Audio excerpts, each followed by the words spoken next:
Hai, Assalamualaikum. Sebelum kita buat video call, sebelum kita buat Zoom ataupun sebelum kita buat Google Meet, sedikit pengenalan diri daripada saya. Nama saya Rosli Muhammad Said.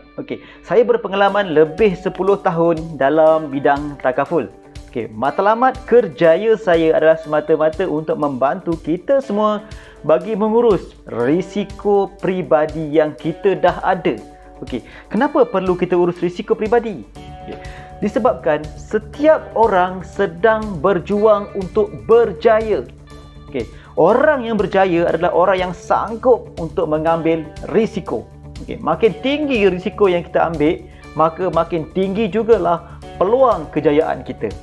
Tapi perlu diingat, makin tinggi risiko yang kita ambil, maka makin tinggi jugalah peluang kerugian kita. Sebenarnya risiko ini bukan untuk dielak, akan tetapi risiko ini sebenarnya adalah untuk diurus. Orang yang bijak adalah orang yang menguruskan risikonya. Tapi bagaimana untuk mengurus risiko? Untuk urus risiko, awal mula bicara kita perlu kenal apakah risiko yang kita ada. Bila kita dah kenal risiko, bila kita tengok diri kita, apakah risiko yang bakal datang kepada kita.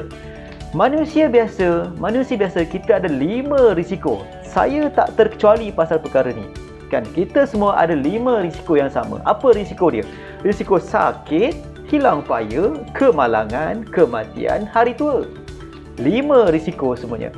Ada satu permasalahan dan satu persoalan yang timbul antara 5 perkara ni, yang mana bakal datang dulu. Antara 5, jawapan manusia semuanya sama.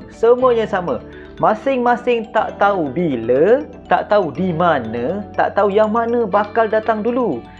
Akan tetapi semua manusia percaya dengan penuh yakin bahawa risiko ini pasti akan datang. Dan risiko ini pasti akan memberi kesan kerugian pada keluarga kita.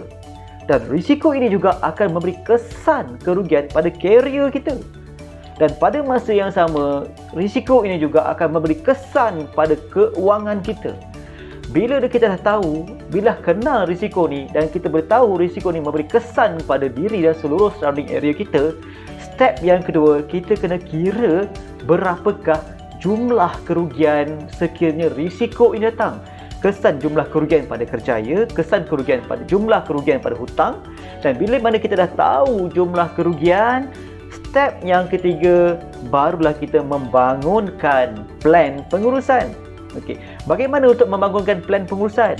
Untuk membangunkan plan pengurusan, kita kena pilih apakah kaedah yang sesuai bagi mengurus risiko tersebut. Dalam pengurusan risiko peribadi, kita ada 4 kaedah yang biasa orang guna. Yang pertama, orang gunakan kaedah mencairkan aset.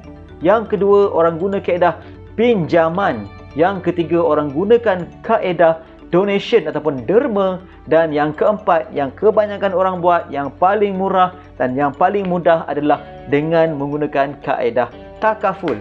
Bila kita dah pilih kaedah-kaedah tadi tu, dan yang keempat, jangan dilupakan pantau dan semak plan pengurusan yang kita dah buat. Kenapa perlunya pantau dan semak?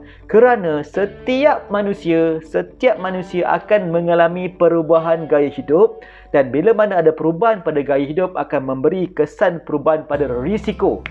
Jadi, bila ada proses pantau dan semak, sekurang-kurangnya risiko yang terkini tetap diurus. Matlamatnya adalah sekiranya risiko datang pada hari ini, sekurang-kurangnya keluarga kita ada tempoh untuk bertenang, paling kurang 5 tahun sehari hidup.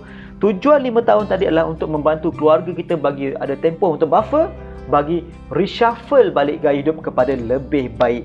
Dan pada masa yang sama, hutang yang terkini kita ada, keluarga kita mampu untuk bayarkan. Kita dah buat perancangan pengurusan risiko ini. Matlamat adalah untuk membantu diri kita, membantu keluarga kita mencapai tahap jiwa yang tenang. Orang yang menyayangi keluarga, orang yang mencintai keluarga, orang itulah mengambil langkah untuk menguruskan risiko. bersama saya, Rosli Muhammad Said. Sekiranya anda ada kemusykilan untuk anda tahu lebih lanjut, kita boleh buat Google Meet, kita boleh buat Zoom, ataupun kita boleh buat video call. Okay. Saya janji tiada ada proses jualan. Saya janji dan tak akan paksa anda untuk membeli apa-apa produk. Matlamat saya semata-mata untuk bantu anda untuk menjadi pengguna yang bijak. Sekian daripada saya. Assalamualaikum. Bye.